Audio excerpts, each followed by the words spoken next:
La question du grand homme, auquel il ne nous appartient pas de répondre de manière plus étoffée, pose tout de même la question de l'action politique de Hugo Chavez. Chavez était populiste. Mais qu'est-ce que le populisme ? On doit commencer par souligner que Chavez laisse personne indifférent. Au sein de son pays, il y a beaucoup de gens qui le vénèrent comme un dieu, même s'il semblerait que ce soit en train de changer. Et il y a toute une partie de la population qui le vilipende, qui ne peut pas le supporter, qui considère qu'il a ruiné son pays. À l'étranger, c'est pareil. Et en fait, les deux, plus exactement, on voit en lui un défenseur des pauvres. Mais d'autres disent en fait que c'était un autocrate. En fait, il serait plutôt dans la lignée de ce qu'on appelle les caudillos, on en parlera plus loin. Et en fait, le point commun entre les deux, c'est qu'il faut reconnaître que Chavez s'appuie sur le peuple et qu'en ce sens, il peut être accusé de populisme. C'est populisme, ça veut dire s'appuyer sur le peuple en le nourrissant, en nourrissant ses aspirations, en disant que le petit peuple, parce que souvent le peuple entendu par là, c'est le peuple humble en fait. C'est pas le peuple commun à toute la société. C'est vraiment le côté populaire. C'est dire en fait que ce peuple a raison contre les élites et que c'est lui qui serait dans le vrai. Alors attention, notre propos ici n'est pas de critiquer le fait de s'appuyer sur le peuple, encore que comme on vient de le dire, il faudrait définir exactement le concept. C'est un concept qui est aussi vague que possible. Mais il s'agit plutôt de se demander s'il est pertinent ou pas, en tout cas ce que dit la philosophie, sur le fait de s'appuyer sur une fraction de sa population seulement. Après tout, Chavez a coupé son pays en deux, et on peut se demander si c'est la manière la plus adéquate de durer.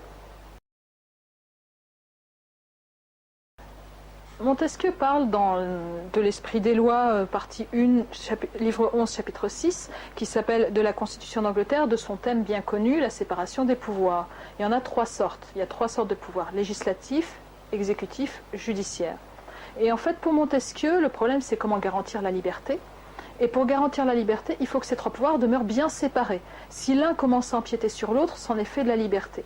Mais du coup, une des conséquences qui est moins connue mais qui est inévitable, c'est que pour que ces trois pouvoirs soient séparés, il faut que ça renvoie à trois parties de la population qui sont différentes. Autrement dit, l'État s'appuie sur toutes les classes ou toutes les strates d'un État en fait. Le pouvoir de juger, notamment, doit être diffus et il doit n'appartenir à aucune classe en particulier.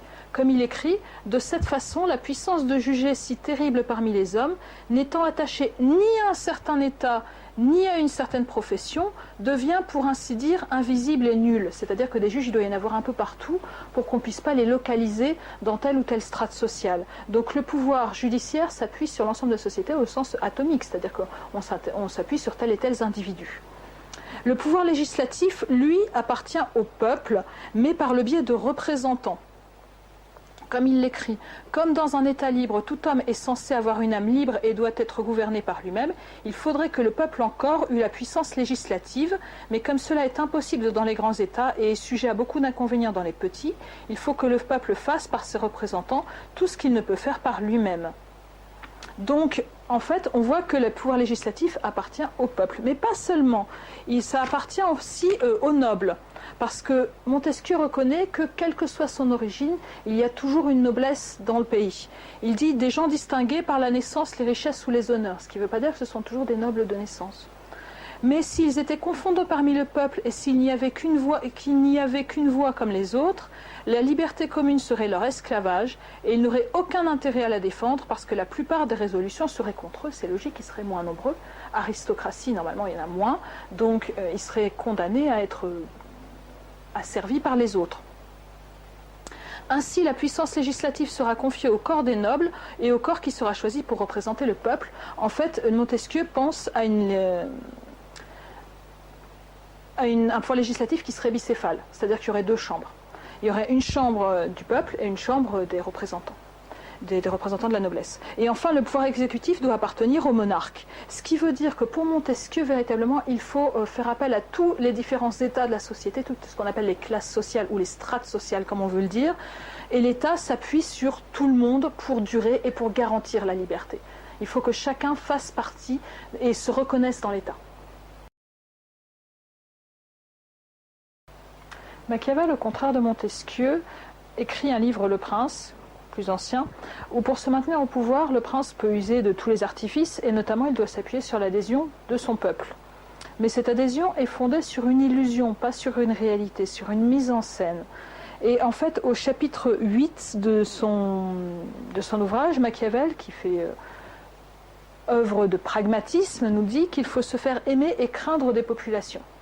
Donc il faut savoir jouer sur tous les registres, se faire aimer comme se faire craindre. Et c'est même important de se faire aimer de son peuple, au point que la meilleure des forteresses qui soit, c'est le fait de ne pas être haï par son peuple. C'est ce qu'il dit au chapitre 20. Et cette adhésion du peuple s'explique notamment par le fait que le prince semble avoir énormément de qualités. Alors je cite, il doit paraître courageux, libéral, magnanime, généreux, accessible à la pitié, fidèle à sa parole, humain, chaste, intègre, aimable, grave et pieux. Évidemment, un tel programme, c'est absolument irréalisable. Et d'ailleurs, c'est pas tellement important, parce que tout ça, ce n'est que du théâtre. Pour Machiavel, ce qui compte, c'est l'apparence que donne le prince. C'est une comédie. Ce qui compte, comme il le dit au chapitre 15, c'est la bonne réputation. Et le prince doit savoir en toutes circonstances conserver la majesté de son rang, qui ne doit jamais lui faire défaut. Fin de citation. En fait, cette question, c'est une question d'apparence, et il le dit aussi au chapitre 18. Il n'est donc pas nécessaire pour un prince d'avoir toutes les qualités décrites plus haut, mais il est bien nécessaire de paraître les avoir. Et notamment, ça fait penser donc au rôle des médias et à la construction d'un mythe politique. À notre époque, ne suffit-il pas de paraître plutôt que d'être? Et est-ce que Chavez entrait dans cette catégorie? Auquel cas, il serait un dirigeant éminemment machiavélien.